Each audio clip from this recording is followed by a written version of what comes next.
Rencontre avec moi. Je suis rentré à la maison avec le besoin de m'immerger dans l'eau. Je me suis fait couler un bain. J'ai essayé de reprendre le fil de ma première séance. Le moment le plus fort a été cette main que je tendais à mon père et que je lui demandais d'attraper. Je ne suis pas parvenu à reprendre cette connexion car dans l'obscurité m'attendait quelqu'un d'autre, moi. J'avais rendez-vous avec moi.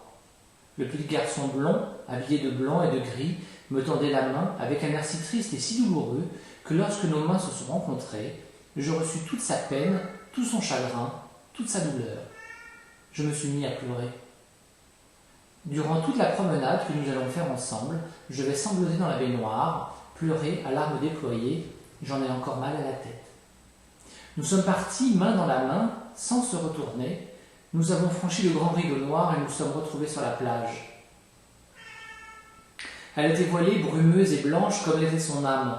Nous nous sommes assis, l'un à côté de l'autre, collés pour ne faire qu'un. Après un long moment de silence, il prit ma main, droite, se leva et me fit comprendre que je devais le suivre. On marcha droit devant nous. Arrivé au bord de l'eau, il me fit comprendre que sa douleur dans ce petit corps n'était pas supportable et qu'il devait partir là, maintenant, tout de suite, devant lui. Entrer dans la mer et ne plus revenir, il pensait que son heure était arrivée, qu'il était temps pour lui, qu'il devait mourir. C'est par son regard et par sa main qu'il me fit comprendre tout cela. Je le regardais bien en face, je me suis baissé pour être à sa hauteur, il mit sa tête contre mon cœur, contre ma poitrine, passa ses bras autour de mon cou et me serra très fort. Je lui caressais longuement les cheveux, longtemps, très longtemps. Le temps de faire un break et de pleurer à chaudes larmes, tout en me massant le plexus solaire pendant un long instant. Finalement, nous partîmes marcher le long de la plage. J'espérais sûrement et sincèrement qu'il avait changé d'avis. La douleur était toujours en lui, il était déterminé. On marcha pendant de longs instants, il était toujours triste. Je tentais de lui faire comprendre que tout cela était terminé puisque nous nous étions retrouvés, que personne ne lui ferait plus jamais de mal car je m'étais occupé du père Boutet.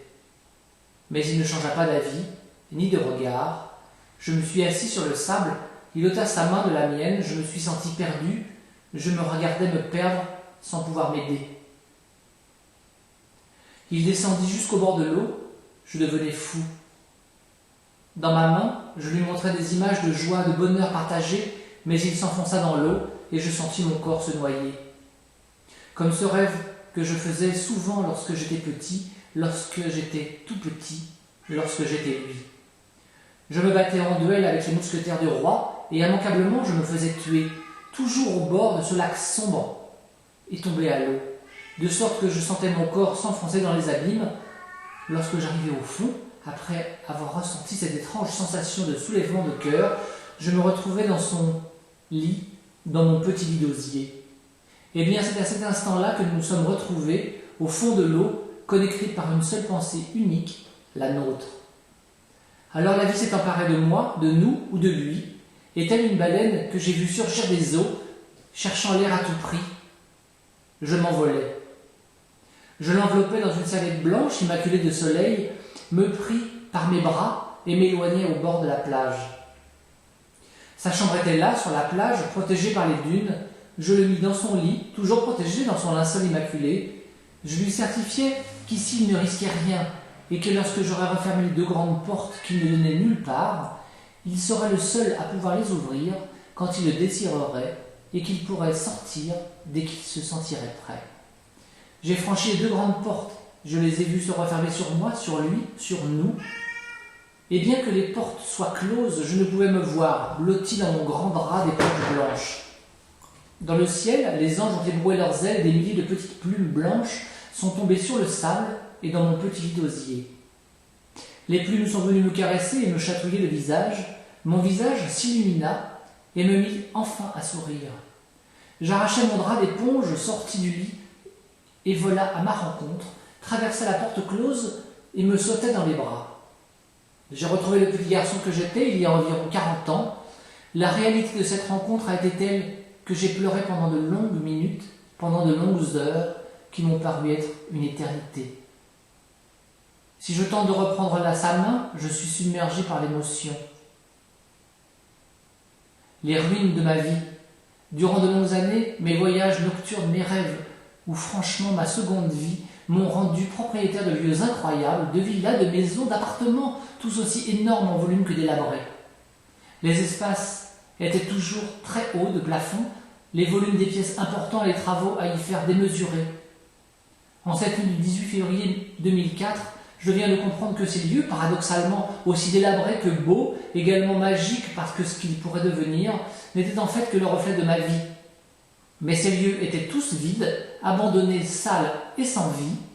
Sincèrement, on sentait que l'empreinte du temps avait laissé était belle et majestueuse, riche et cossue, que ces lieux ont appartenu à des gens fortunés et bien dans leur vie. Aujourd'hui, miennes, ces demeures en friche attendent de retrouver leur lustre et leur vie. J'ai cru pendant toutes ces années découvrir des endroits, des lieux, fait des voyages extraordinaires dans des sites protégés et privilégiés, juste pour moi. C'était sûr, j'étais en moi, chez moi. Je me suis simplement promené au cœur du désert de ma propre existence, les interminables corridors, les pièces ternies par l'abandon et le temps, les enfilades de pièces cachées par d'autres, et ces appartements cachant au fond d'eux-mêmes d'autres appartements. Ces labyrinthes, ces piscines vides et sales, ces jardins tous secs, ces arbres morts et les pots pourris de fleurs rabougries et ratatinées, les sols poussiéreux, ces échafaudages en attente de reconstruction. J'ai cherché à tout prix à créer autour de moi de beaux espaces de vie que tout le monde aime. J'ai cherché à construire autour de moi, alors que j'aurais dû échafauder, bâtir, construire et reconstruire à l'intérieur de moi, moi.